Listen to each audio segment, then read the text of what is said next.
যে এতদিন ধরে যে বিষয়টা নিয়ে তোমরা দেখতে বা জানতে, যে কাফ সিরাপ দেওয়ার ব্যাপারে একটা ক্লিয়ার আইডিয়া কি ছিল সবার, নাকি আজকের ক্লাসটার পর একটু বেটার আইডিয়া হবে, কি মনে হয়?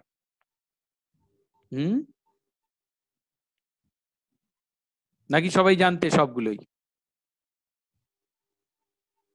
কখন কি ধরনের ওষুধ দেওয়া উচিত, মেডিসিন দেওয়া উচিত, এখন কিন্তু তোমাদের একটু ভালো করে জানতে হবে এগুলো, নাহলে কিন্তু মানে কমিউনিটি হেলথ অফিসার পোস্টটা কিন্তু শুধু নার্সিং নয়, শুধু নার্সরা যেটা করেন যে না ঠিক আছে ডাক্তারবাবুরা প্রেসক্রিপশন করে গেলেন, তারপর আমরা জাস্ট আর ভাববো না, সেই অনুযায়ী আমরা ওষুধগুলো দিয়ে যাব, হ্যাঁ, যেমন ধর্মগ্রন্থ পাঠ করার মতো করে। তো সেটা নয়, নিজেদের কিন্তু একটু একটু বুঝতে হবে, কিছুটা কিছুটা নিজের উইট লাগাতে হবে, সেই জিনিসটা মাথায় আনতে হবে। ঠিক আছে? ঠিক আছে, এরপরেও তোমরা যদি না বুঝতে পেরে থাকো আমাকে যে কোনো সময় প্রশ্ন রাখতে পারো, হোয়াটসঅ্যাপ গ্রুপে যদি প্রশ্ন না করতে চাও আলাদাভাবেও প্রশ্ন করে দিতে পারো। প্রশ্ন নিতে আমি ভালোবাসি এবং প্রশ্নের সলভ করতে করতে আমি নিজেও অনেক কিছু শিখি, যেটা হয়তো এমনি সময় আমি অতটা ভালো জানি না, সেটা কিন্তু আস্তে আস্তে আমিও শিখি। কাজেই এটা খুব জরুরি প্রশ্ন নেওয়া। আচ্ছা, আমি আবার তাহলে আহ, আমার আলোচনায় ফিরে যাই। এই মিউকোলাইটিক এক্সপেক্টোরেন্টের ব্যাপারটা কিন্তু খুব ভালো করে বুঝতে হবে, না বুঝলে কিন্তু হবে না। তা নইলে বিষয়টা ভালো করে যদি না বোঝো তাহলে কিন্তু ট্রিটমেন্ট দেওয়ার ক্ষেত্রে সমস্যা থেকে যাবে। এসেনশিয়াল ড্রাগস জায়গাটা খুব জরুরি, এবং এটা জাস্ট কোনো রকমে একটা বুঝিয়ে ছেড়ে দিলাম এভাবে কিন্তু হবে না। ভেরি গুড, অনেকে লিখছে ক্লিয়ার হয়েছে, অনেকটা ভালো করে বুঝেছি। Very good, very good. এটাই আমার যেটা যেটুকু সাফল্য এখান থেকে পেতে পারি, যে না তোমরা নিজেরা যদি বুঝতে পেরে থাকো, এছাড়া তো আলাদা করে কিছু নেই। আচ্ছা, আমি তাহলে আবার নেক্সট আলোচনার কন্টিনিউয়েশনে চলে যাচ্ছি।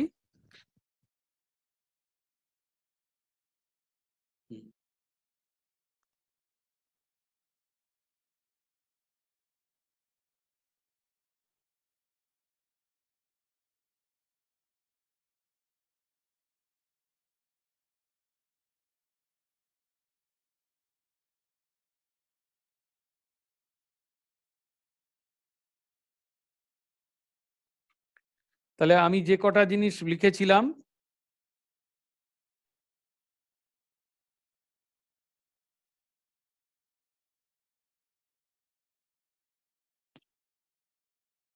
হ্যাঁ, মিউসিনেক্স, কার্বোসিস, এগুলোর সমস্ত মিউকোলাইটিক, আমি আসছি, আমি মিউকোলাইটিকেও আসছি, আমি কিন্তু মিউকোলাইটিক ভুলে যাইনি, তুমি নিশ্চিন্ত থাকো। এতক্ষণ আমরা এক্সপেক্টোরেন্টের ব্যাপারে কথা বলছিলাম, এবার আমরা মিউকোলাইটিকের ব্যাপারে চলে আসছি। তো সেন্ট্রালি অ্যাক্টিং যেটা বলেছি, আর একটা হচ্ছে peripherally acting, C for central, P for peripheral. এখানে যেগুলো বলে দিয়েছিলাম, ডেক্সটোমেথরফ্যান, কোডিন, ফলকোডিন, নস্কাপিন, আর আমি নতুন করে লিখছি না, দুটো জিনিস শুধু যোগ করার আছে, সেটা হচ্ছে ক্রোমোলিন সোডিয়াম, ক্রোমোলিন আর মোগালস্টিন, এগুলো centrally acting drug, cough centre in মেডালায় কাজ করে। ঠিক আছে? এগুলো লাস্ট যে দুটো লিখলাম, এরা কি করে, পটাশিয়াম চ্যানেলগুলো ওপেন করে hyper polarisation of peripheral sensory nerve করে রেসপিরেটরি ট্র্যাক্টে, যার ফলে কিন্তু কাফ প্রডিউসড হয়, এবং তার ফলে ট্রিটমেন্টটা হতে পারে। আচ্ছা, এবার যেটা আসছে, এরা কাফ সাপ্রেস করে না, এক্সপেক্টোরেট করতে সাহায্য করে। এবার মিউকোলাইটিক্স, এক্সপেক্টোরেন্টের পর মিউকোলাইটিক, যেটা তোমরা বলছিলে একটু আগেই। মিউকোলাইটিক্স এর মধ্যে আছে, দেখো মিউকোলাইটিক্স এর দু রকম সাধারণত করে, যেমন এতে একটা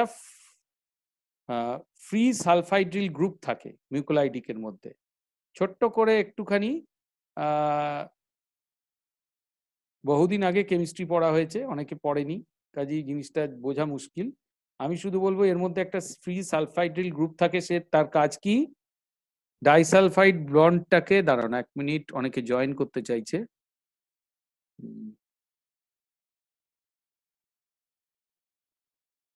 তো যেটা বলছিলাম যে ফিস সালফাইড্রিল গ্রুপ থাকে এন অ্যাসিটাইল সিস্টিন, যেটাকে বলে এন অ্যাসিটাইল সিস্টিন। এইটা ব্রেক অ্যাক্টস বাই, কি করে অ্যাক্ট করে না, by breaking disulfide bonds. Disulfide বন্ডটাকে ব্রেক করে কাজ করে, acts by breaking disulfide bonds. আর আরেকটা ডিএনএজ এনজাইম থাকে এর মধ্যে, যেটা মিউকাসকে লিকুইফাই করে। এটা ধরো 1 নম্বর। আর 2 নম্বর হচ্ছে ডিএনএজ এনজাইম, যেটা কি করে না লিকুইফাই করে মিউকাসটাকে, লিকুইফাই দা মিউকাস। এইটা হচ্ছে এদের কাজের ধরন, এরা কাজ করে এইভাবে। আচ্ছা 1 মিনিট, জুম্পাকে এন্ট্রি করে দিই। ঠিক আছে, তাহলে মিউকোলাইটিক্স এর ব্যাপারে আমরা জানলাম। এবারে মিউকোলাইটিক্স এর, এবার মিউকোলাইটিক্স কতগুলো নাম দিতে হবে, যেগুলো আমরা খুব কমনলি ইউজ করি।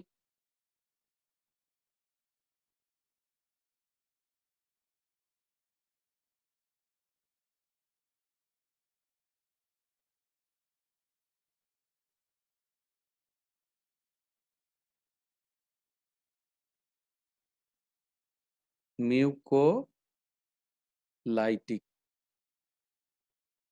কি কি? 1 নম্বর ব্রোমহেক্সিন, 2 নম্বর পটাশিয়াম আয়োডাইড, 3 নম্বর অ্যামব্রক্সল। অ্যামব্রক্সলটা ইউজুয়ালি আমরা তেতো, এটা এবং এটা বাচ্চাদের ক্ষেত্রে আমরা বেশি অ্যামব্রক্সল ইউজ করি। ব্রোমহেক্সিন বড়দের ক্ষেত্রে ইউজ করি, তাই তো? কি বোঝা যাচ্ছে? এইগুলো হচ্ছে দিস আর অল মিউকোলাইটিক্স। তাহলে ব্রোমহেক্সিন, অ্যামব্রক্সল এবং পটাশিয়াম আয়োডাইড মিউকোলাইটিক। আচ্ছা, এবার এটা মিউকোলাইটিকদের অ্যাকশনগুলো বললাম। এবার এক্সপেক্টোরেন্টের একটা অ্যাকশন যেটা বলতে ভুলে গেছি, সেটা তোমাদের বলে দিই। হ্যাঁ তাই তো, অ্যামব্রক্সল চাইল্ডদের বেশি দেওয়া হয় বলেছে রুনা, ঠিক বলেছে, আমিও সেটাই বলছিলাম। মিউকোলাইটিক্স, এটা তো মিউকোলাইটিক্স সম্বন্ধে পড়লাম। আর এক্সপেক্টোরেন্টস কি করে অ্যাকচুয়ালি, এখানে আরেকটু তাদের সম্বন্ধে আমাদের জেনে নেওয়া দরকার। এক্সপেক্টোরেন্ট যেটা করে সেটা হচ্ছে ব্রঙ্কিয়াল সিক্রিশনটাকে বাড়িয়ে দেয়, ব্রঙ্কিয়াল সিক্রিশনটা বাড়িয়ে দেয়। আর ব্রঙ্কিয়াল যে সিক্রিশনের ভিসকোসিটিটা মানে এরই সিক্রিশনের যে ভিসকোসিটি অফ দ্য সিক্রিশন সেটা কমিয়ে দেয়, সংশক্তিটা, মানে এ লিকুইড করে দেয় আর সিক্রিশনটাকে বাড়িয়ে দেয়। এই দুটো কাজ এক্সপেক্টোরেন্টও করে। আর প্রথমটা করে সিক্রিশনটা বাড়িয়ে দেয়, আর মিউকোলাইটিক ভিসকোসিটিটা কমিয়ে দেয়। এক্সপেক্টোরেন্ট এটা করে আর মিউকোলাইটিক এটা করে। বোঝা গেল? তাহলে সহজভাবে বলতে গেলে আমরা যদি দেখি, তাহলে এই জিনিসগুলো করে। আচ্ছা, এবার আমরা যে 3টে ড্রাগের নাম বললাম, সেই 3টে ড্রাগেরও কিন্তু আবার বিভিন্ন অ্যাকশন আছে মিউকোলাইটিকের, সেই কথাটায় আসি। 1 নম্বর হচ্ছে ব্রোমহেক্সিন। ব্রোমহেক্সিন কি করে, এর মেকানিজম অফ অ্যাকশন কি? আমরা তো মেকানিজম অফ অ্যাকশনটাই দেখব। এটা মিউকোপলিস্যাকারাইড যা আছে, মিউকোপলিস্যাকারাইড যেটা কাফের মধ্যে থাকে, পলিস্যাকারাইড অনেকগুলো কার্বোহাইড্রেট একসাথে মিশলে মলিকিউল পলিস্যাকারাইড, তার মিউকাসের যে পলিস্যাকারাইড সেইটা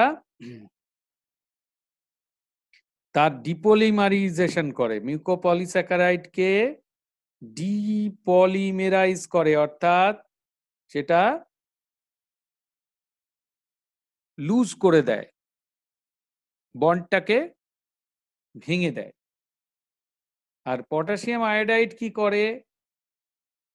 ব্রোমেক্সিন আর অ্যামব্রক্সল মোটামুটি এই কাজটাই করে। পটাশিয়াম আয়োডাইড কি করে না, ব্রঙ্কিয়াল গ্ল্যান্ডগুলোকে ইরিটেট করে। এটা যদি ব্রঙ্কিয়াল গ্ল্যান্ড হয় এটাকে ইরিটেট করে পটাশিয়াম আয়োডাইড, ইরিটেট করে সিক্রিশনটা বাড়িয়ে দেয়, ব্রঙ্কিয়াল সিক্রিশন বাড়িয়ে দেয়। বোঝা গেল? ব্রঙ্কিয়াল সিক্রিশন বাড়িয়ে দেয়। সিক্রিশন বেড়ে গেলে অটোমেটিক্যালি সেখানে তুমি যদি জল বেশি গুলে দাও তাহলে কি হবে, কোনো একটা সলিউশনে যদি বেশ কিছু এমনি জল ঢেলে দাও তাহলে কি হবে, সেটা সলিউশনটা ডাইলিউট হয়ে যাবে না? সেরকম কফটাও ডাইলিউট হয়ে যায় ব্রঙ্কিয়াল সিক্রিশন বেড়ে গেলে। বোঝা গেল? কনসেপ্টটা শক্ত, কিন্তু এইভাবে বুঝলে কিন্তু ব্যাপারটা খুব ইজি হয়ে যায়। কি বলো? বুঝতে পারলে নাকি কেউ বুঝতে পারোনি? বাহ, সঙ্গীতা বুঝতে পেরেছে অন্তত, ভালো লাগলো। আচ্ছা, তাহলে এবারে একজন তো অন্তত বুঝলো, সবাই নয় না বুঝলো। আচ্ছা, বাহ, হাসিও বুঝেছে। আচ্ছা, এবার পেরিফেরালি অ্যাক্টিং ড্রাগ গুলো সম্বন্ধে আমরা কিছু বলিনি, এতক্ষণ সব সেন্ট্রালি অ্যাক্টিং নিয়ে কাজ চলছে। পেরিফেরালি অ্যাক্টিং ড্রাগের সম্বন্ধে আমাদের বেশি কিছু বলার নেই। এগুলো সাধারণত লোকাল অ্যানেস্থেটিক গুলোকে আমরা ইউজ করি। রাত্রি জয়েন করছে, দাঁড়াও। হ্যাঁ, আচ্ছা, কারা বুঝেছে বুঝতে পারছি না। ভিভো, ভিভো বুঝলে আমার কি, ভিভো কোম্পানি এটা বুঝলো কি বুঝলো না তাতে আমার কি। হ্যাঁ, আমার ছাত্রীরা বুঝলো কিনা সেটা তো বুঝতে পারছি না। একজন ভিভো বুঝেছে, এটুকু বুঝতে পারলাম। আচ্ছা ঠিক আছে। হুম, এবার শিউলি বুঝেছে, ঠিক আছে, ভেরি গুড। আচ্ছা এবার বোঝো লোকাল অ্যানেস্থেটিক্স। এবারে পেরিফেরালি অ্যাক্টিং গুলোয় যাই। এটা লেখা হয়ে গেছে, মুছে দিচ্ছি। হ্যাঁ, মুছে দিচ্ছি। পেরিফেরালি অ্যাক্টিং এর মধ্যে কি কি আছে? পেরিফেরালি অ্যাক্টিং খাতায় লিখছো তো? এভাবে খাতায় লিখে নিতে হবে কিন্তু, নালে হবে না। যেদিন এইভাবে খাতা কলম নিয়ে পড়াবো সেদিন তোমরাও খাতা নেবে। পেরিফেরালি অ্যাক্টিং এর মধ্যে লোকাল অ্যানেস্থেটিক্স, LA।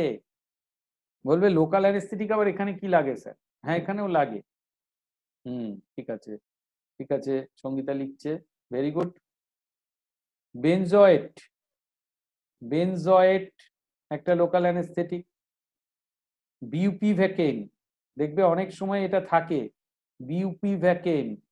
কি যে জিনিসটা আবার তো বুঝি বুঝি করেও বুঝতে পারি না। লিডোকেন, এগুলো কিন্তু আমাদের ড্রাগের মধ্যে থাকে। এরা কি করে? এরা টপিক্যাল অ্যাডমিনিস্ট্রেশন করে বেশিরভাগ, টপিক্যাল অ্যাডমিনিস্ট্রেশনে বেশিরভাগ কাজ করে। হ্যাঁ, সেটা সেই ধরনের কাজ। কিন্তু আমরা কোনটা লোকাল অ্যানেস্থেটিক ওরাল রুটে ব্যবহার করি? এই যে যেটা লিখছি, মেক্সিলেটিন, এইটা ওরাল রুটে যায় কিন্তু লোকাল অ্যানেস্থেটিকের মতো কাজ করে, ইয়ে পেরিফেরালি অ্যাকশন করে। ঠিক আছে, ওরাল রুটে যায় মেক্সিলেটিন। দেখবে এগুলো সব পাবে, কফ সিরাপ গুলোকে একটু উল্টে পাল্টে দেখো, সব পাবে। বলছি যখন তখন অদ্ভুত অদ্ভুত লাগছে। ঠিক আছে, তাহলে এই গেল আমাদের ইন এ নাটশেল সমস্ত এক্সপেক্টোরেন্ট মিউকোলাইটিকের ঝামেলা, অ্যান্টিটাসিভের ঝামেলা সব করে দিলাম, মিটিয়ে দিলাম। এবার আমরা একটু বইয়ের দিকে যেতে পারি নাকি? হুম,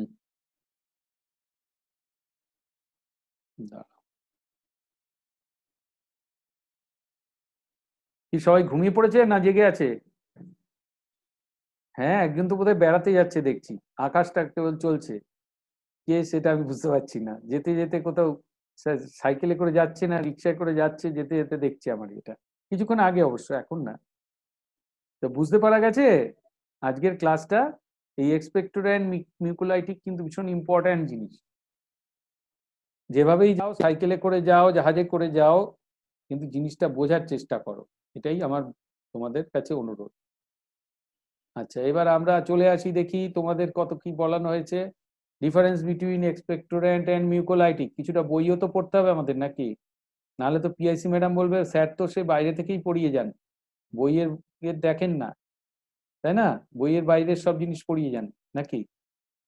আচ্ছা, তাহলে ঠিক আছে, পিআইসি ম্যাডামের ভয়ে আমরা একটু বইয়ের দিকেও ঝুঁকবো। All the end of at the end, আচ্ছা, expectorants. A recurrent and chronic cough is an irritating symptom. It can affect one's work. ঠিক আছে, এখানে বলছে একজনের কাজকে এফেক্ট করে।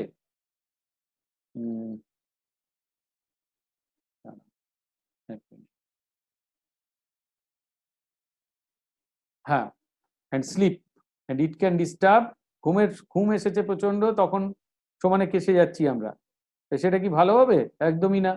Around the persons having cough too, আশেপাশের লোকজনও ঘুমোতে পারছে না। Everyone wants to get rid of the cough as soon as possible. Expectorants are drugs that increase the airway secretion and enhance the expulsion of mucus by air passages of the lungs. এক্ষুনি বলেছি, secretion বাড়িয়ে দিচ্ছে, expulsion of mucus করছে। This makes it easier to cough up the phlegm of sputum. Expectorants are use, দেখো বইতে কি আলাদা করে কিছু লেখা আছে, কিন্তু এইটুকুকে বুঝতে গেলে এই কনসেপ্ট গুলো কিন্তু প্রয়োজন। কি বলো, প্রয়োজন ছিল না? নাহলে শুধু এইটা পড়ে গেলে কিন্তু তোমাকে বুঝলেও বুঝতে পারতে না। Expectorants are used in cough syrups and are used by someone who is having nagging cough. Often the term expectorant is incorrectly extended to any cough syrup. তাহলে সব কাফ সিরাপেই কিন্তু এক্সপেক্টোরেন্ট দেওয়া থাকে না, এবার বোঝা গেল তো? আচ্ছা, difference between expectorant and mucolytic একটু আগে পড়েছি আমরা, তাও আবার বলছি। Mucolytic agent is an agent which dissolved thick mucus and is usually used to help relieve respiratory difficulty. তাহলে ডিসলভ করে দিচ্ছে থিক মিউকাসকে, কি এটাই তো বললাম আমি নাকি? পিএসসি ম্যাডামকে বলবে স্যার বাইরে থেকে পড়ালেও কিন্তু আমাদের সব উল্টোপাল্টা পড়িয়ে দেন না, তো বইতে আছে যা সেগুলোই পড়ান, ঠিক আছে? একটু ভালো করে হয়তো বুঝিয়ে দেন। আচ্ছা, respiratory difficulties, it does so. আরে বাবা, বইতে যা আছে সেটাই যদি গড়গড় করে পড়বো, তাহলে তোমার আর মানে আমাদের মতো টিচারের কি প্রয়োজন, সে তো তোমরাও পড়ে নিতে পারো, তাই নয় কি? Dissolving various chemical bonds within secretion, এই যে কেমিক্যাল বন্ডটা বললাম, ডাইসালফাইড বন্ডগুলোকে ভেঙে দিই আমরা, ফ্রি সালফাইড্রিল মলিকিউল এই যে আছে আমাদের, ফ্রি বন্ডটাকে ভাঙার জন্য র্যাডিক্যাল আছে। আচ্ছা, which in turn can lower the viscosity by altering the mucin containing components. There is a difference in the terms expectorant and mucolytic agent. An expectorant increases bronchial secretion and mucolytic help loosen thick bronchial secretion. এই কথাটা কিন্তু ভালো করে বুঝতে হবে, এটা তোমাদের এখানেও এটাই রয়েছে, এটাতেই এত কচকচি করলাম। ন্যাচারাল রেমেডি কাফ, এটা তো বলে দিলাম, before prescribing someone with a cough syrup, it is advisable to give him some new natural expectorant. সেগুলো কি? হানি বা স্টিম, ঠিক আছে? Inhalation of soothing vapours or herbs like eucalyptus, peppermint, rosemary, clove oil, এগুলো বলবে যে এগুলো করলেও কিন্তু এক্সপেক্টোরেন্ট এই রেমেডি পাওয়া যাবে কাফে। ভেপার রাবস যেগুলো থাকে available in medicine stores usually contain A mixture of petroleum jelly and essential oils. Acha, these vapor rub or ointments can loosen mucus which when they are rubbed into the chest and neck. Drinking lots of warm liquids helps to thin mucus. এগুলো বুঝতে হবে, অনেক যদি গরম জল, সামান্য গরম জল যদি অনেকটা খাওয়া যায়, সেটাও কিন্তু মিউকাসকে থিন করতে সাহায্য করে। Warm chicken soup is an effective and proven way for movement of mucus, providing relief. এগুলো কথা মাথায় রাখবে। যখন কাপ সিরাপ ইউজ করবে তখন কতগুলো জিনিস মাথায় রাখবে যে কাপ সাপ্রেসেন্ট অর এক্সপেক্টোরেন্ট কোনটা দিচ্ছি। That medicine may be antihistaminic, decongestive, pain reliever. The mixture can be a good thing if the person has a range of cold symptoms like body aches, coughs, and congestion. The downside is that he may get a medicine which he does not need. So all cough syrups are not suitable for any type of cough. এক্ষুনি এগুলো বলেছি ডিটেলে, আর তো বলার দরকার নেই। কাফের মোটামুটি 14 গোষ্ঠী বলে দিয়েছি, কাজে আর মনে হয় তোমাদের লাগবে না এগুলো বুঝতে যে কি ধরনের কাফে কি ইউজ করব। However, in day-to-day practice, most of the times, dry and irritating cough could be allergic or due to acid reflux. অনেক সময় দেখবে অ্যালার্জিক হতে পারে, অ্যাসিড রিফ্লাক্সের জন্য হতে পারে। ডে টু ডে প্র্যাকটিসে এগুলো দেখবে, তখন সেগুলোকে কিন্তু প্রোটন পাম্প ইনহিবিটর বা H2 ব্লকার দিয়ে সারাতে হবে। The cough suppressants will be of immense use in non-specific dry cough. এটা একটু আগে বলে দিয়েছি যে ড্রাই কাফের সময় কাফ সাপ্রেসেন্ট গুলো দেবে, এই যে নস্কাপিন বা কোডিন টাইপের, যেগুলো ওপিওয়েড সেন্ট্রালি অ্যাক্ট করে কাফ সাপ্রেস করে। এবার misoprostol, it is a synthetic prostaglandin E1 analogue. কেন বলছি এটা লাগবে? used for a variety of illnesses. হ্যাঁ, misoprostol is a medication used to start labor, cause an abortion. অর্থাৎ আমরা অ্যাবর্শন করতে চাইলে মেডিকেল মেথড অফ অ্যাবর্শনে মিসোপ্রোস্টল পড়ে, সেটা তো তোমরা জানোই। মিসোপ্রোস্টল দিয়ে অনেক সময় অ্যাবর্শন করিয়ে দেওয়া হয়। Prevent and treat postpartum bleeding. Postpartum bleeding এর ক্ষেত্রে কিন্তু মিসোপ্রোস্টল দিয়ে আমরা, due to poor contraction of uterus, uterus ঠিক কন্ট্রাক্ট হচ্ছে না, সেক্ষেত্রে আমরা কিন্তু মিসোপ্রোস্টল দিয়ে আমরা ব্লিডিং, পোস্টপার্টাম ব্লিডিংটাকে কন্ট্রোল করি। For abortions, it is often used with mifepristone. Abortion করতে গেলে mifepristone আর misoprostol combine করে ইউজ করা হয়। By itself, effectiveness of misoprostol for abortion is between 66% থেকে 90% effectiveness. It is taken either by mouth, kept under the tongue, or placed in the vagina. Mifepristone 200 mg tablet, 3 tablets orally, followed by misoprostol 200 microgram, 2 tablets orally 2 days later, is an effective way to terminate pregnancy of up to 49 days. The common side effects of the drug include diarrhea and abdominal pain. কি হতে পারে drug থেকে? Diarrhoea হতে পারে, abdominal pain হতে পারে, আগে বলে দিতে হবে। Uterine rupture may occur if it is given as abortifacient without much consideration and the pregnant lady is not under medical supervision. কিন্তু এই ওষুধ দেওয়ার পরে কিন্তু মেডিকেল সুপারভিশনে রাখতে হবে, আদারওয়াইজ ইউটেরাইন রাপচার হতে পারে। Misoprostol is a commonly used for labour induction. লেবারকে ইন্ডিউস করতেও ইউজ করা হয়। It causes uterine contractions and the ripening of the cervix. It is significantly less expensive than the other commonly used ripening agent. Misoprostol is also used to prevent and treat postpartum bleeding. Orally administered misoprostol is marginally less effective than oxytocin. The use of rectally administered misoprostol is optimal in cases of bleeding. Misoprostol is recommended due to its cost effectiveness, stability, and low rate of side effects. For PPH বা postpartum hemorrhage, oxytocin must also be given by injection. While misoprostol can be given orally or rectally, this strategy is very useful in areas where trained nurses and physicians are not available. হলো, এবারে PPH এর অন্যান্য যে drug গুলো সেগুলো নিয়ে কিছুটা বলবে। কি কি?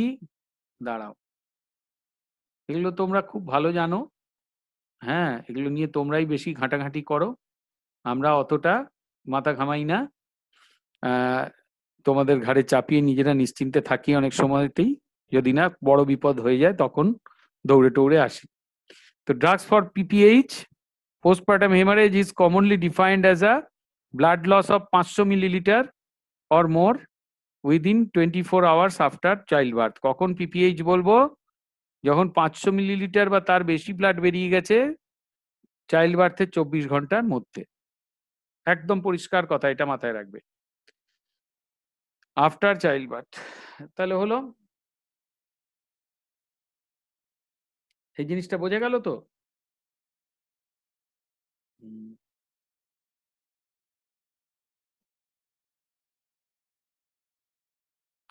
আচ্ছা।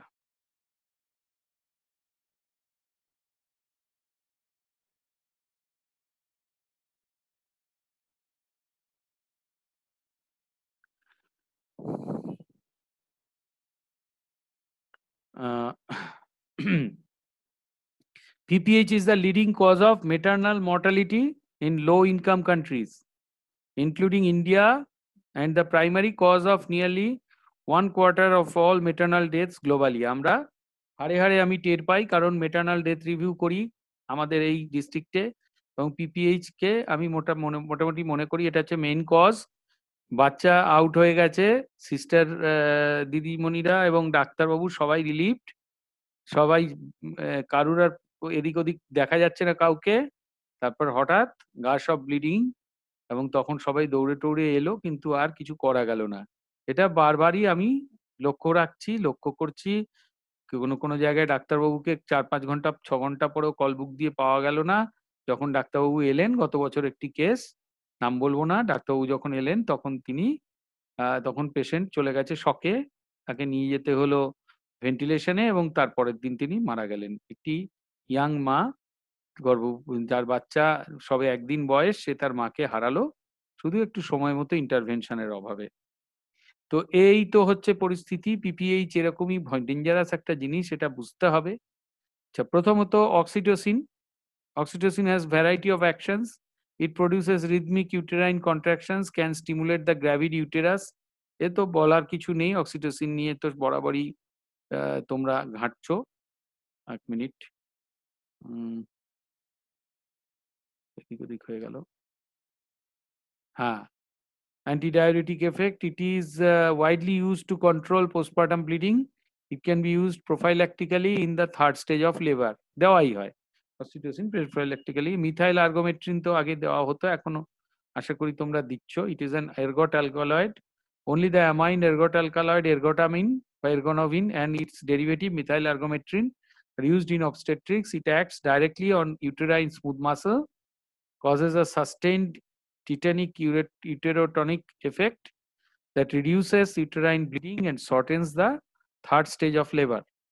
It is administered intramuscularly during puerperium, during delivery of placenta, or after delivering the anterior shoulder of the baby.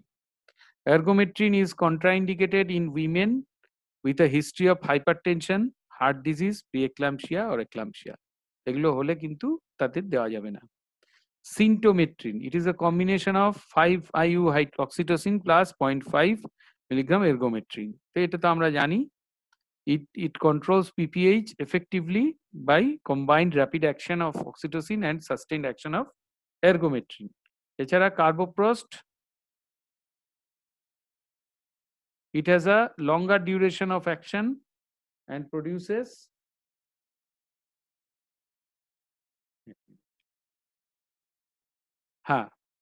longer duration of action and produces myometrial contractions that induce hemostasis at the placental site, which reduces postpartum bleeding. It is given as 0.25 milligram IM every 30 to 120 minutes for PPH. আচ্ছা, আর common drugs use to control PPH, ওই যে ওগুলোই লেখা হয়েছে, oxytocin, এরগোমেট্রিন ইত্যাদি ইত্যাদি।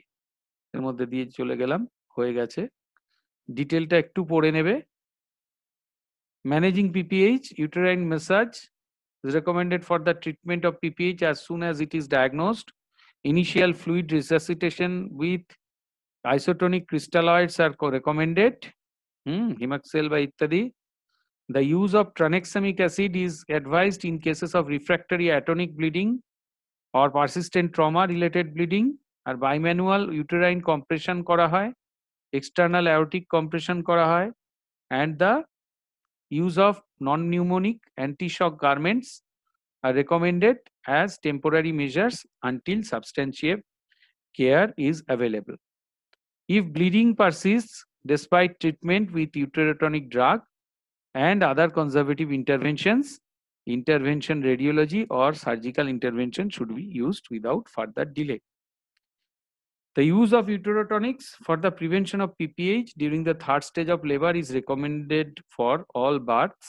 Oxytocin 10 IU, IV, IM is the recommended uterotonic drug for the prevention of PPH. আর অক্সিটোসিন যদি না থাকে তাহলে ইনজেক্টেবল uterotonics যার মধ্যে এরগোমেট্রিন বা methyl ergometrine of the fixed drug combination oxytocin এবং ergometrine or oral misoprostol. Our community health care worker or lay health worker can use tablet misoprostol. তারা ইউজ করতে পারো তোমরা তোমাদের ক্ষেত্রে যখন পিপিএইচ এর কোনো কথাবার্তা শুনলে সেক্ষেত্রে 600 milligram per oral for the prevention of PPH preventative হিসেবে if skilled birth attendants are not present and oxytocin is unavailable. এগুলো সাধারণত হোম ডেলিভারি ক্ষেত্রে তোমাদের ডাক পড়তে পারে তখন এইভাবে 600 মিলিগ্রাম ওরালি দিয়ে প্রিভেন্টিভ ডোজ হিসেবে ইউজ করা যেতে পারে। লেট কর্ড ক্লাম্পিং যেটা 1 থেকে 3 মিনিট আফটার বার্থ তার বেশি সময় পরে is recommended for all births while initiating simultaneous essential newborn care. Early cord clamping যদি 1 মিনিটের মধ্যে করে দেওয়া হয় সেটা নট রেকমেন্ডেড, একমাত্র নিওনেট যদি অ্যাসফিক্সিয়েটেড হয় তবে, and needs to be moved immediately for resuscitation. A sustained uterine massage is not recommended as an intervention to prevent PPH in women who have received prophylactic oxytocin. ঠিক আছে, sustain uterine মেসেজটা কিন্তু করছে না, করা হবে না তাকে যাতে না প্রোফাইল্যাক্টিক অক্সিটোসিন যারা পায়নি। আর postpartum abdominal uterine tonus assessment for early identification of uterine atony is recommended for all women. Oxytocin IV or IM is the recommended uterotonic drug for the prevention of PPH in cesarean section. Controlled cord traction is the recommended method for removal of the placenta in cesarean section. তাহলে এই জিনিসগুলো তোমরা জানোই, এগুলো আলাদা করে কিছু নেই। আর ট্রিটমেন্ট অফ পিপিএইচ এর রেকমেন্ডেশন গুলো খুব ইম্পর্টেন্ট, এগুলো পড়বে। আমি তাও ছোট্ট করে বলে দিই, intravenous oxytocin alone is recommended uterotonic drug. যদি অক্সিটোসিন না থাকে তাহলে ergometrine, oxytocin ergometrine fixed dose, prostaglandin drug যেমন সাবলিঙ্গুয়াল মিসোপ্রোস্টল 800 আইজি ইজ রিকমেন্ডেড। আর the use of isotonic crystalloids is recommended in preference to the use of colloids for the initial intravenous fluid resuscitation of women with PPH. The use of tranexamic acid is recommended for the treatment of PPH if oxytocin and other uterotonics fail to stop bleeding, or if it is thought that the bleeding may be partly due to trauma. A uterine massage is recommended for the treatment of PPH. If women do not respond to treatment using uterotonics, or if uterotonics are unavailable, the use of intrauterine balloon tamponade is recommended for the treatment of PPH due to uterine atony. Or if bleeding does not stop in spite of treatment using uterotonics and others, available conservative intervention যেমন uterine massage, balloon tamponade সবই use করতে হবে এবং surgical ইন্টারভেনশনটা recommended. The use of bimanual uterine compression is recommended as a temporizing measure until appropriate care is available for the treatment of PPH due to uterine atony after vaginal delivery. The use of external aortic compression for the treatment of PPH due to uterine atony after vaginal birth is recommended as a temporizing measure until appropriate care is available.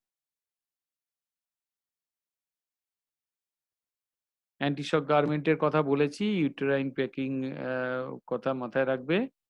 Placenta যদি spontaneously বেরিয়ে যায় তাহলে IVIM, oxytocin in combination control cord traction recommended.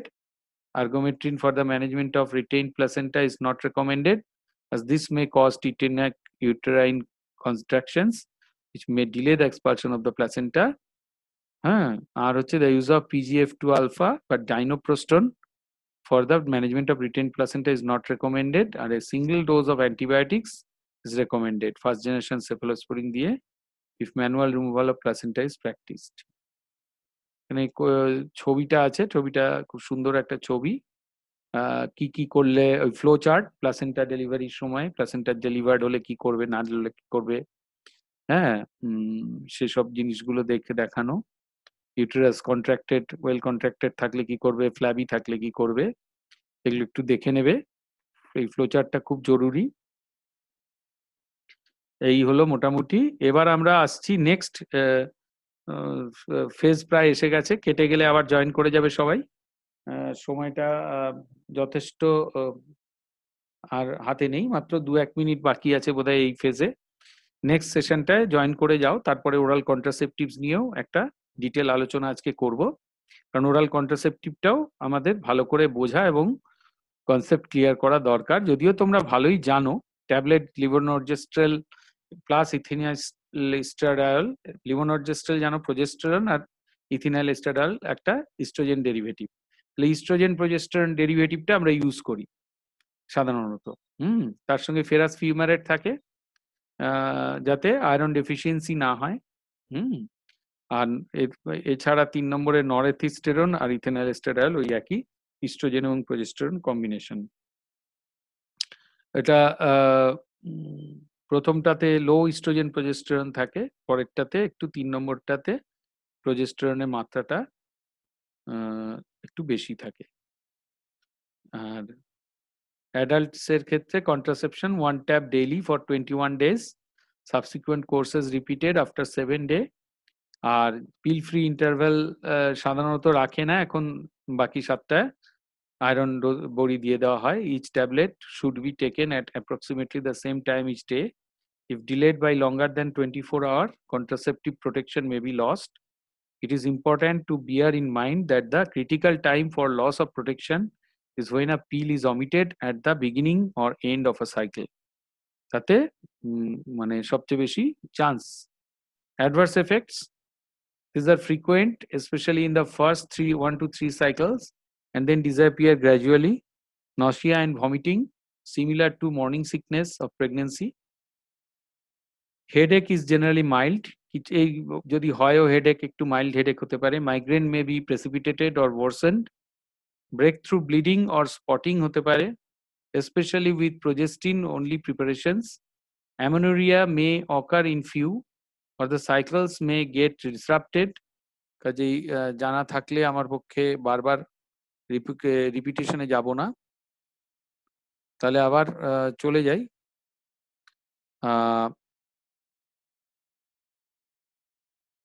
Adverse effects গুলো বলেছি। Serious complication কি হতে পারে, leg vein thrombosis, pulmonary thrombosis হতে পারে, সেরিব্রাল আর করোনারি থ্রম্বোসিস। হাইপার টেনশন থাকলে বা বেশি এজ হয়ে গেলে, 35 এর ওপরে এজ হয়ে গেলে কিন্তু ওসিপি ইউজ করা হয় না। জেনিটাল কার্সিনোমা থাকলে হতে পারে, ডিসলিপিডিমিয়া হতে পারে। হ্যাঁ, বিনাইন হেপাটোমা, যাদের লিপিড প্রোফাইলের রিপোর্ট খারাপ তাদের কিন্তু ওসিপি ইউজ করা উচিত নয়। গলস্টোন থাকলে সেখানেও ইউজ করা উচিত না। ঠিক আছে। কন্ট্রাইন্ডিকেশনের মধ্যে thromboembolic, coronary and cerebrovascular disease or a history of it, moderate to severe hypertension. বাস, এটা গেল। মাইল্ড ব্লাড প্রেশার এলিভেশনে experts suggest medically supervised lifestyle changes, quit smoking, reduce salt intake ইত্যাদি ইত্যাদি। এইগুলো নিয়ে বেশি বলে লাভ নেই।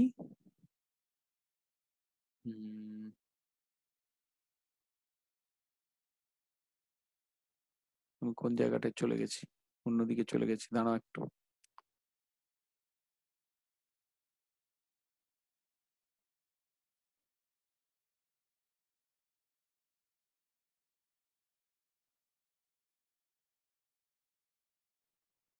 আচ্ছা, ঠিক আছে, ওই বিষয়টা আর একটু জানলে বোধহয় ভালো হয়। এরপরে যেটা আছে সেটা পরের দিন তাহলে এগোবো। আর একটুও বাকি আছে আমাদের, অ্যান্টি টিউবারকুলার, অ্যান্টি ম্যালেরিয়াল, এগুলো নেজাল ডিকনজেস্ট্যান্ট এবং অ্যান্টি রেট্রোভাইরাল। তাহলে পরের দিন এই 4টে জিনিস তোলা থাকলো। আর আজকে একটু ওরাল কন্ট্রাসেপটিভস এর ব্যাপারটায় একটু বুঝিয়ে দিলে মনে হয় তোমরাও চাইছো, সেটাই দরকার। তাহলে সেই পার্টে আমি এগোচ্ছি।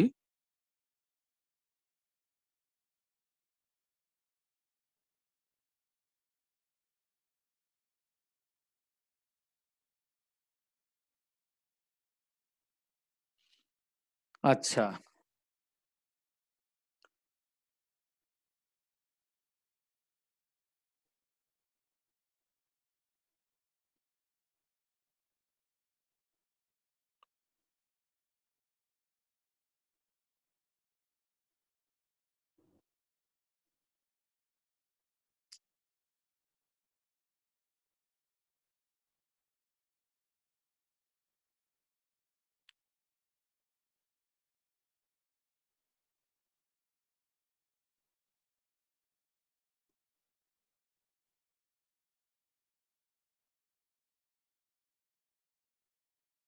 হ্যাঁ নিশ্চয়ই, এর রেকর্ডিং তোমাদের দেওয়া হবে, কোনো চিন্তা নেই, সব কটা রেকর্ডিং দেওয়া হবে।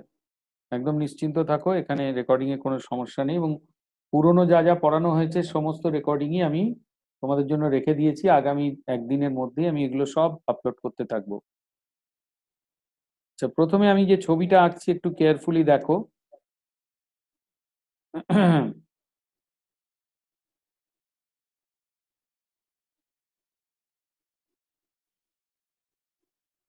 এই ছবিটা স্কিমেটিক্যালি আঁকছি। এটা হচ্ছে তোমার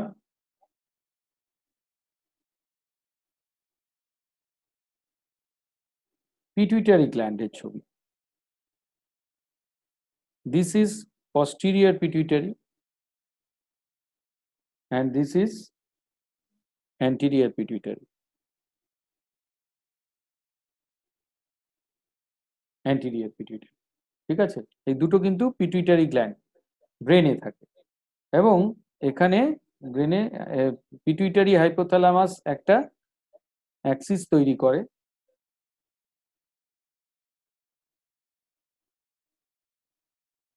আর এখনো কয়েকজন জয়েন করছে।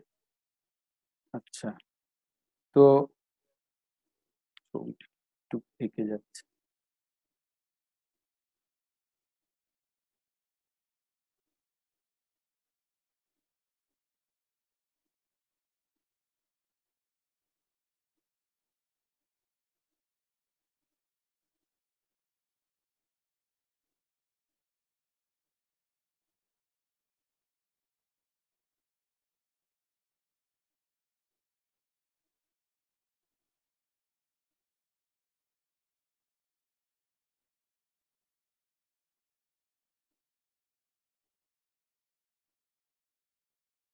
তো আহ,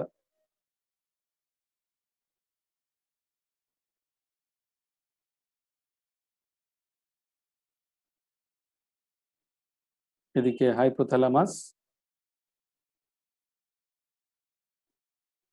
হাইপোথ্যালামাস থেকে সিক্রিটেড হয় গোনাডোট্রপিক রিলিজিং হরমোন বা জিএনআরএইচ।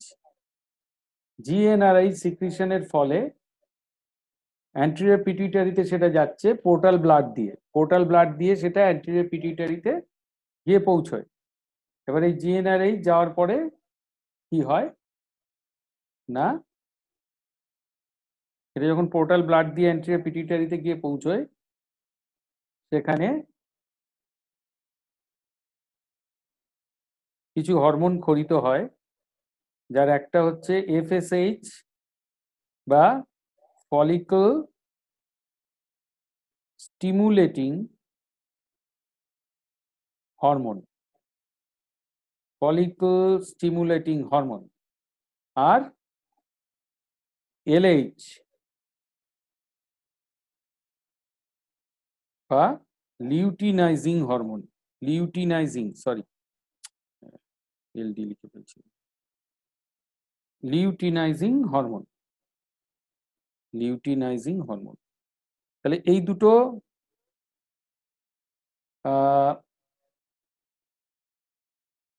সিক্রিটেড হয় পিটুইটারি থেকে in response two hypothalamic hormone, যেটা হচ্ছে গোনাডোট্রপিক রিলিজিং হরমোন।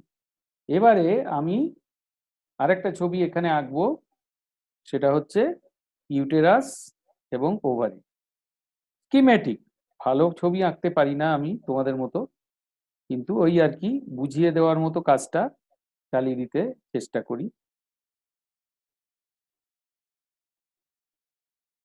আমরা ওভারি এবং ইউটেরাসের যে ছবিটা সেটা আঁকছি। এই হচ্ছে ওভারি, তাই তো? এই হচ্ছে ওভারি, এইটা হচ্ছে ইউটেরাস, এটা হচ্ছে ফ্যালোপিয়ান টিউব, তাই তো? কি ঠিকঠাক আঁকছি তো নাকি গন্ডগোল আছে বলো? ইউটেরাস, ওভারি এবং ফ্যালোপিয়ান টিউব, তাহলে পরিষ্কার বোঝা যাচ্ছে। তাহলে এই হলো এবার আমরা আসল জায়গাটায়, হ্যাঁ ঠিক আছে বলেছো তোমরা। যখন ঠিক বলেছো, ভেরি গুড।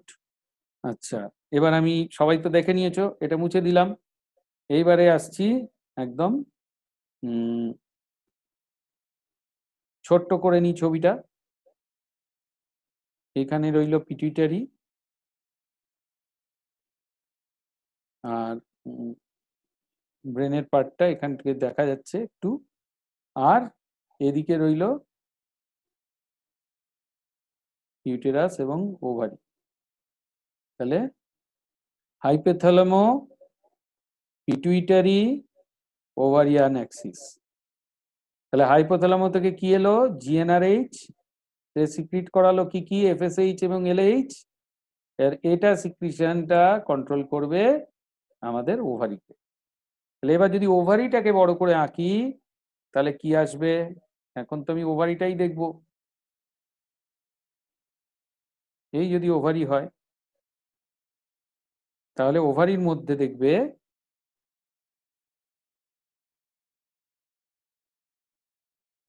ছোট ছোট ব্লাড ক্যাপিলারি, সরি,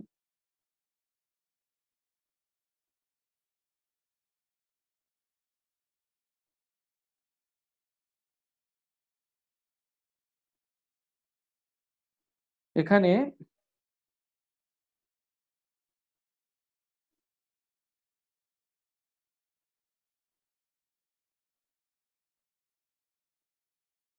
ছোট ছোট ব্লাড ক্যাপিলারি আছে, আর ক্যাপিলারির চারদিকে ফলিকল আছে, ছোট্ট ছোট্ট ফলিকল। এই যে ছোট্ট ছোট্ট ফলিকল। আবার এখানে একটা ব্লাড ক্যাপিলারি,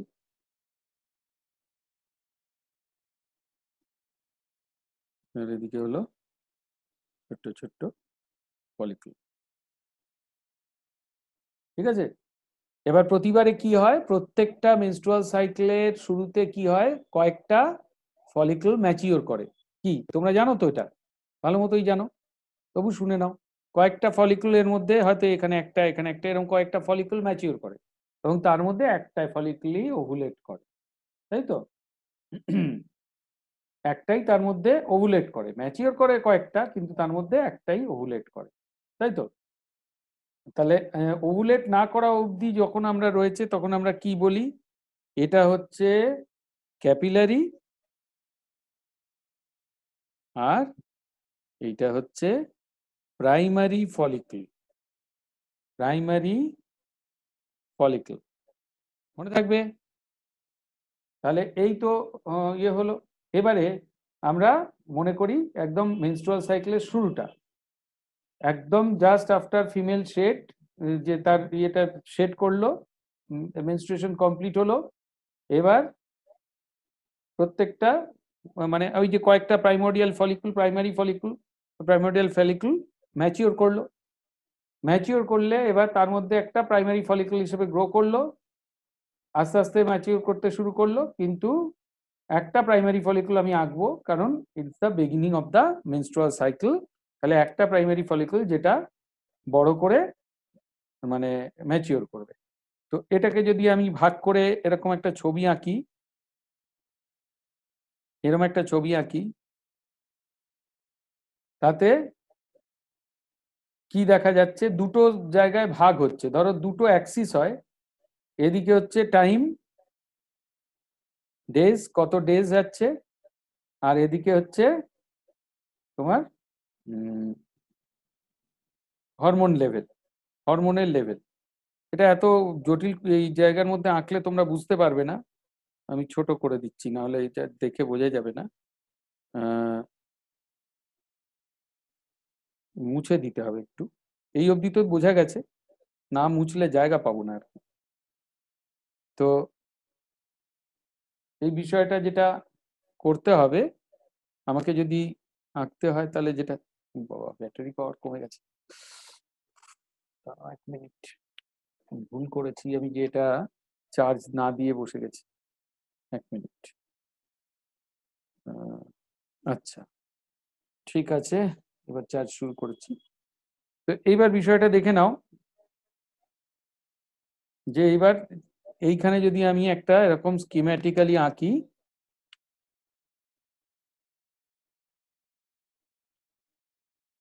এখানে দেখো কত ডেজ হিসেবে সেটা এক্স অ্যাক্সিস বরাবর ডেটা যাচ্ছে। ডেটা ধরো এটা 0 ডে, একদম মেনস্ট্রুয়েশনের দিনকে ধরে নিয়ে যদি আমি এগোই, মেনস্ট্রুয়েশন জাস্ট শেষ হয়েছে, এটা 7 ডে, এটা 14 ডে, এটা 21 ডে, আর এটা 28 ডে। এই তো 28 দিনের সাইকেল, তাহলে 28 ডে।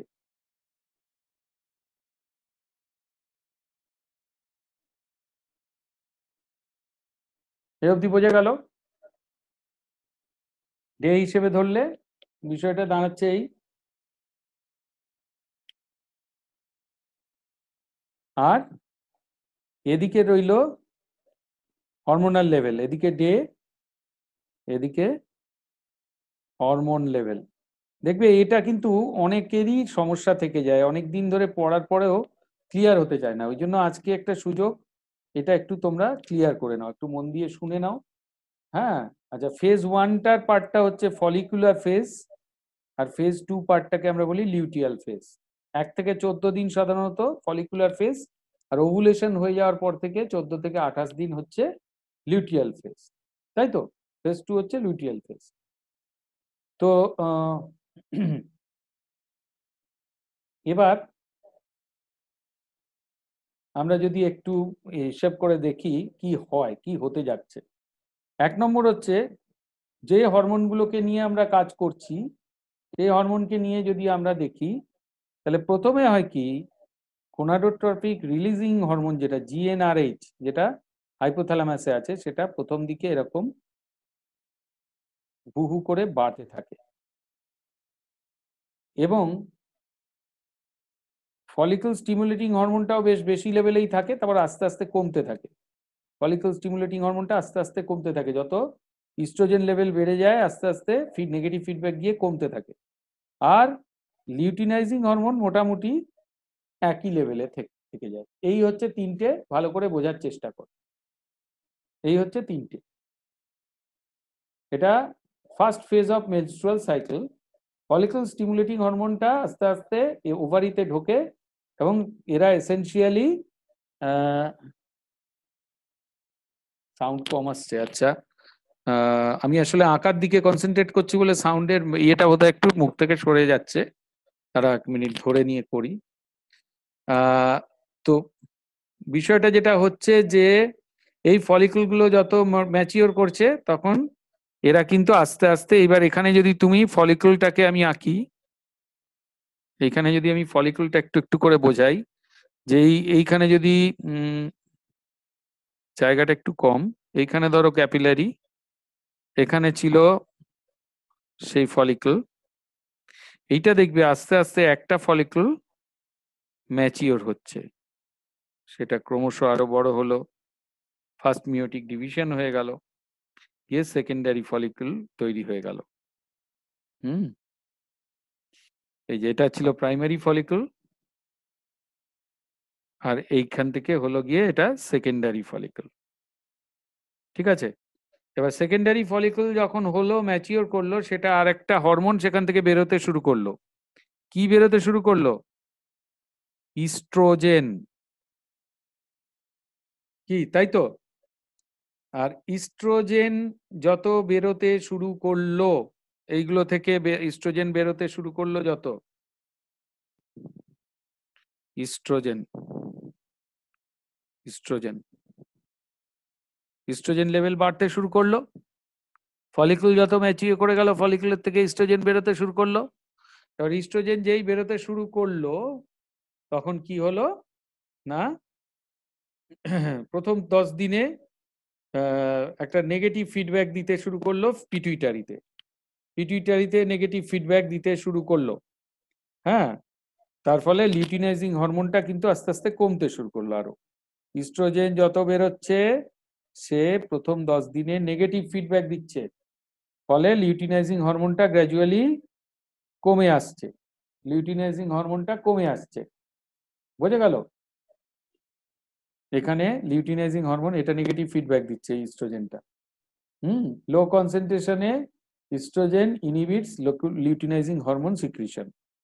ঠিক আছে, মানে একটা নির্দিষ্ট লেভেলে যতক্ষণ না ইস্ট্রোজেন যাচ্ছে তার সেটা নেগেটিভ ইয়ে দিচ্ছে, ফলে কি হচ্ছে, ফ্রম দ্য হাইপোথ্যালামাস এটা লিউটিনাইজিং হরমোনটা যত না বেরোচ্ছে ক্রমশ কমে আসছে, হাইপোথ্যালামাসের থেকে ই করে, আর কনসেন্ট্রেশনটা কমে আসছে, লিউটিনাইজিং হরমোন রিলিজটা কমে আসছে।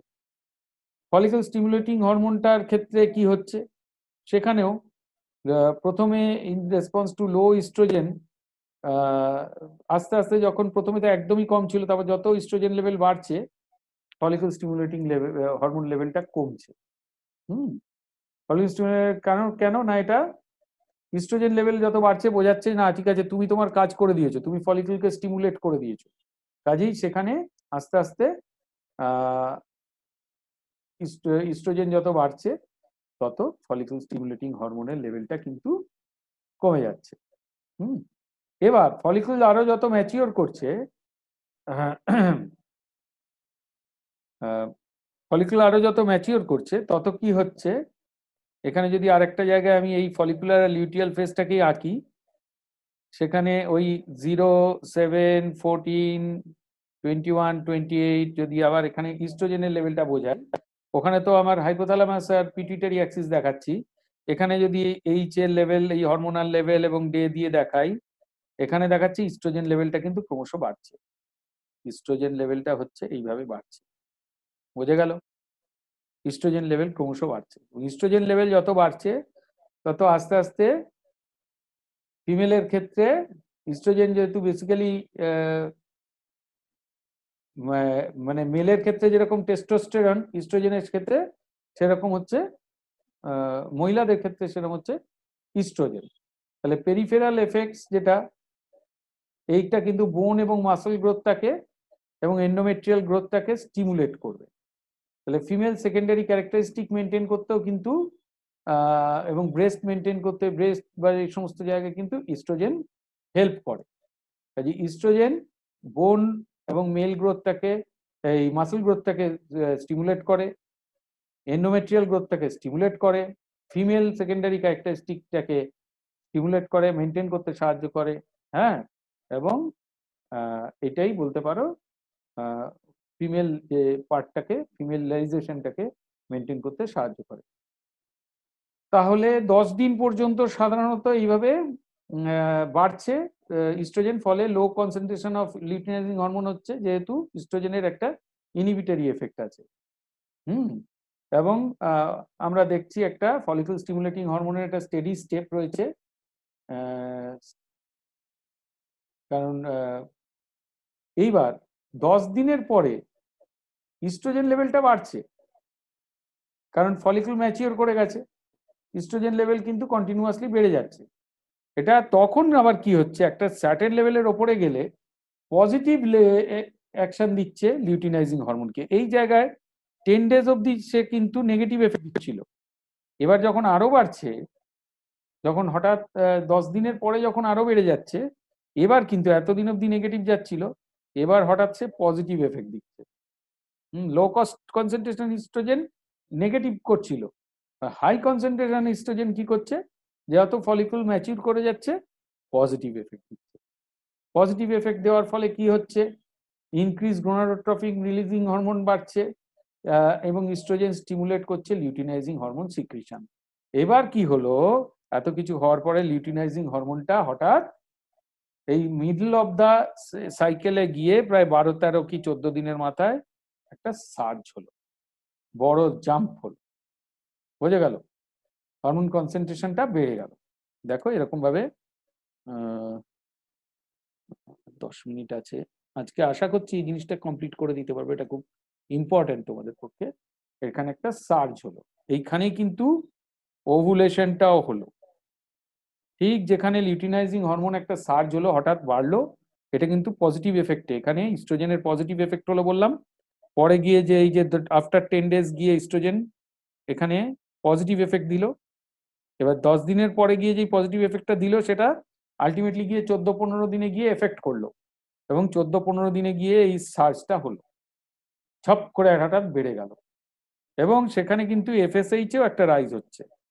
এখানে শুধু লিউটিনাইজিং এ রাইজ হচ্ছে না, এফএসএইচ এও রাইজ হচ্ছে। এটা ডিফারেন্ট কালারে আঁকলে বোধহয় তোমাদের সুবিধা হতো, এনিওয়ে এটা করা হয়নি, আমারই মানে ভুল। তো এফএসএইচ এবং লিউটিনাইজিং হরমোন দুটোর যে রাইজ, তারপরে কি হলো, তারপরে এই ওভুলেশনটা হয়ে গেল, তখন আর ওভাম বেরিয়ে গেল। ঠিক আছে, এবার ওভাম বেরিয়ে যাওয়ার পর আর কি রইলো, কর্পাস লুটিয়াম রইলো। এটা আস্তে আস্তে স্লোলি ডিগ্রেড করে যাবে। এখানে আঁকার জায়গা নেই, যেটুকু করে দেখাচ্ছি, স্লোলি ডিগ্রেড করে যাচ্ছে। ইস্ট্রোজেন ইনহিবিশন ইনহিবিট করছে আস্তে আস্তে। ইস্ট্রোজেনটা এবার আস্তে আস্তে নামতে শুরু করবে, কিন্তু প্রোজেস্টেরনটা আবার বাড়তে শুরু করবে। এখন ইস্ট্রোজেনটাও কিন্তু এখানে এসে এই এর পরে কিন্তু আস্তে আস্তে নেমে যাবে, কিন্তু এখানে প্রোজেস্টেরন যেটা অল্প লেভেলে ছিল সেটা আস্তে আস্তে বাড়ছে। এইটা হচ্ছে প্রোজেস্টেরন। প্রোজেস্টেরনটা আমি আচ্ছা লাল দিয়ে এখন এঁকে দেখি, হবে না, তাও চেষ্টা করছি। প্রোজেস্টেরন কিন্তু এখানে স্টেডিলি বাড়তে শুরু করলো। ইস্ট্রোজেন কিন্তু আর একটা পরে গিয়ে, সরি আমি আবার রেড দিয়ে ইস্ট্রোজেন আঁকছি। তো ইস্ট্রোজেন কিন্তু কি হবে, একবার একটা নামলো ঠিকই, ওহো ইস্ট্রোজেন ছিল এরকম,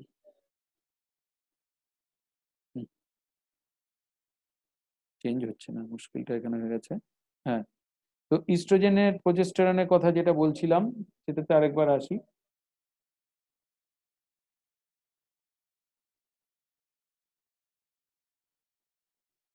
ইস্ট্রোজেন প্রথমে স্টেডিলি বেড়েছিল, তারপর কমে গেল, শেষকালে যখন একদম মেনস্ট্রুয়েশনের সময় একটু বাড়বে। প্রোজেস্টেরন কিন্তু এরকম ভাবে কমই যাচ্ছিল, হঠাৎ 14 দিনের পরে যখন ওভুলেশন হয়ে গেল, তারপর কিন্তু প্রোজেস্টেরনের পরিমাণটা বেড়ে গেল। এটা এটা হলো প্রোজেস্টেরন। এবং প্রোজেস্টেরন বেড়ে গেল এবং একটা এখানে একটা যে ইনহিবিশনটা হচ্ছিল, এখানে যে ইনহিবিশনটা ছিল সেটা আস্তে আস্তে কমে গেল। ইস্ট্রোজেনিক যে ইনহিবিশনটা, যত এটা নেমে যাচ্ছে ইস্ট্রোজেন লেভেলটা, তো ইস্ট্রোজেনিক ইনহিবিশনটা কমে যাচ্ছে। ইস্ট্রোজেনিক ইনহিবিশন কমে যাওয়ার ফলে এসেনশিয়ালি এটা মানে ফলিকল স্টিমুলেটিং হরমোনটাকে আস্তে আস্তে মানে আমরা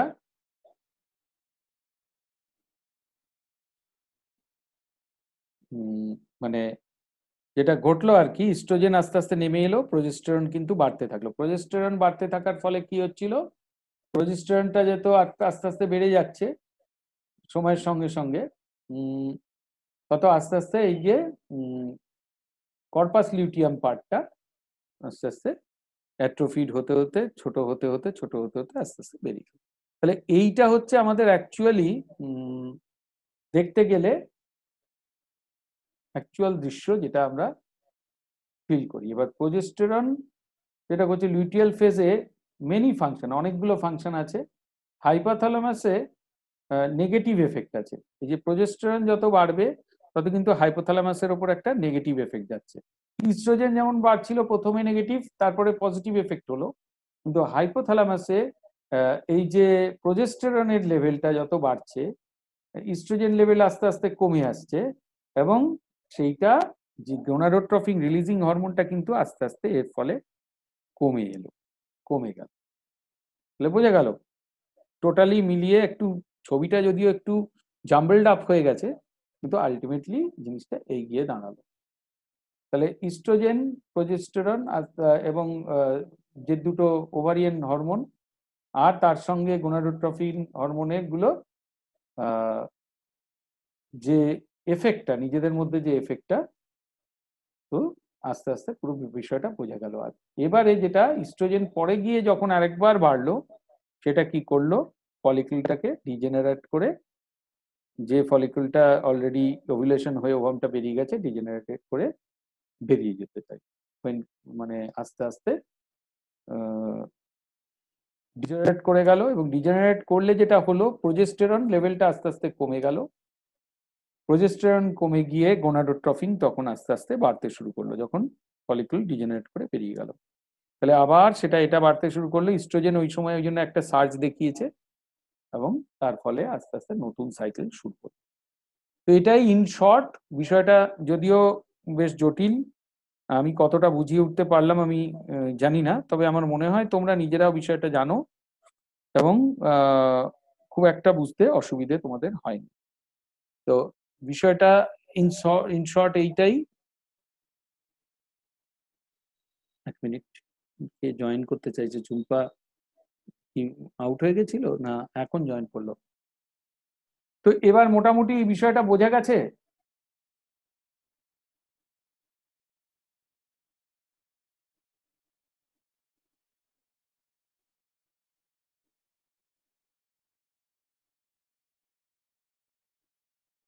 এটা খুব জটিল বিষয়, আমি জানি এবং আমি স্বীকার করছি এটা অত সহজে বিষয়টা ক্লিয়ার হওয়া মুশকিল, কিন্তু তাহলেও যতটা পেরেছি সরল রেখে বলার চেষ্টা করেছি। যদি কারো কোনো প্রশ্ন থাকে সেটা এখন লিখতে পারো।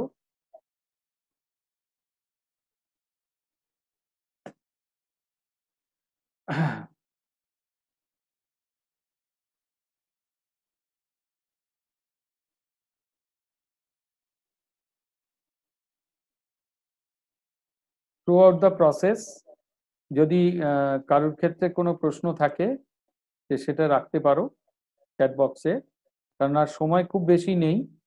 আহ, হ্যাঁ হ্যাঁ স্যার, বোঝা গেছে, সবাই বলছো বুঝেছো, সব ঠিকই আছে। তবু যদি কারো কোনো এই জায়গাটায় কোনো রকম ছোটখাটো প্রবলেম থেকে থাকে বা বুঝবার ক্ষেত্রে কোনো অসুবিধা থেকে থাকে, সে আমাকে বলতে পারো, বিষয়টা নিয়ে আলোচনা করতে চাইছি। আর যদি সবাই মোটামুটি বুঝে ফেলে থাকো তাহলে আর আমি ইনক্রিজ করব না এই আলোচনাটা, এটা কারণ এই দুটো জিনিসই খুব জটিল জিনিস। এক নম্বর ব্রাঙ্কিয়াল অ্যাজমা এবং শ্বাস প্রবলেমের যে ট্রিটমেন্ট, দ্বিতীয়ত ওরাল কন্ট্রাসেপটিভের ব্যবহার। তো এইবার আমি ছোট্ট কথা যেটুকু বলবো যে তাহলে ওরাল কন্ট্রাসেপটিভ কিভাবে কাজ করে সেই কথায় ফিরে এলাম। সেই পুরনো কথা, যেটা আমার আসল বোঝানো তোমাদের দরকার। তোমাদের তো মেনস্ট্রুয়াল সাইকেলটা বোঝানোর জন্য আমি এখানে বসিনি, তাহলে তো গাইনিক ক্লাসটা নিতাম। তো আমি যেটা বোঝাতে চাইছি যে কোন জায়গায় কাজটা করছে ইস্ট্রোজেন। তো ইস্ট্রোজেন প্রোজেস্টেরনে একটা লো লেভেল যদি আমরা প্রথম থেকেই ড্রাগের মাধ্যমে দিয়ে দিচ্ছি, তাতে কি হচ্ছে, লো ইস্ট্রোজেন আমি বলেছি লিউটিনাইজিং হরমোনকে সবসময় মানে সাপ্রেস করে রাখছে, এবং এই নির্দিষ্ট ইস্ট্রোজেনের যে লেভেলটা সেটা মেনটেন হওয়ার ফলে ইস্ট্রোজেনিক লেভেলটা আর আলাদা করে বাড়তে পারছে না, সাপ্রেস হয়ে যাচ্ছে। পিটুইটারি হাইপোথ্যালামো পিটুইটারি অ্যাক্সিসটা সাপ্রেস হয়ে যাচ্ছে, প্রথম দিকেই লো ইস্ট্রোজেন মেনটেন হচ্ছে। ওই জন্য প্রথম সাইকেলটা কিন্তু দিলে আমরা বলি সেই সাইকেলটা অন্য কন্ট্রাসেপটিভ মেথড দেখে প্র্যাকটিস করতে। সেকেন্ড সাইকেল যখন শুরু হয়, যেহেতু লো ইস্ট্রোজেন তার আগের সাইকেল থেকেই ওই একই লেভেলে চলছিল এবং তারপরে লো ইস্ট্রোজেন শুরু হয়েছে, গোনাডোট্রপিক রিলিজিং হরমোনকে কিন্তু আর স্টিমুলেট করা বা লিউটিনাইজিং হরমোনকে স্টিমুলেট করার এই হাইপোথ্যালামো পিটুইটারি অ্যাক্সিস এবং ওভারিয়ান অ্যাক্সিসের যে মানে ব্যালেন্সটা, সেই ব্যালেন্সটা কিন্তু এখানে নষ্ট করে দেওয়া হয়। সেটা আরো ডিটেলে চাইলে পরের দিন আরো আলোচনা থাকতে পারে, কিন্তু আজকে আপাতত বিষয়টা যেটুকু বোঝা আছে সেটুকুই তোমাদের বললাম। হুম।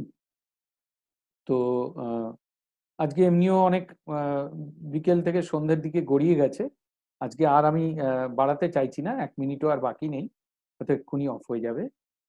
থ্যাংক ইউ সকলকে আজকের এই আলোচনায় পার্ট নেওয়ার জন্য, এবং পরীক্ষার প্রস্তুতির জন্য তোমাদের জন্য বেস্ট অফ লাক রইল। আর যদি আজকের ক্লাসে কোনো রকম জায়গায় তোমাদের আটকে থাকে, সেগুলো তোমরা নিজেরা পড়তে গিয়ে দেখে নিও, এবং সেটা তোমাদের হেল্প আমি পরের দিন আহ, আমার ক্লাসের মাধ্যমে করে দেবো। প্রথমে আমি একটু কোশ্চেন নিয়ে নেব, আজকের ক্লাসে দুটোই এক্সপেক্টোরেন্ট এবং ওসিপির উপর একটু কোশ্চেন নিয়ে নেব, তারপরে আমি আবার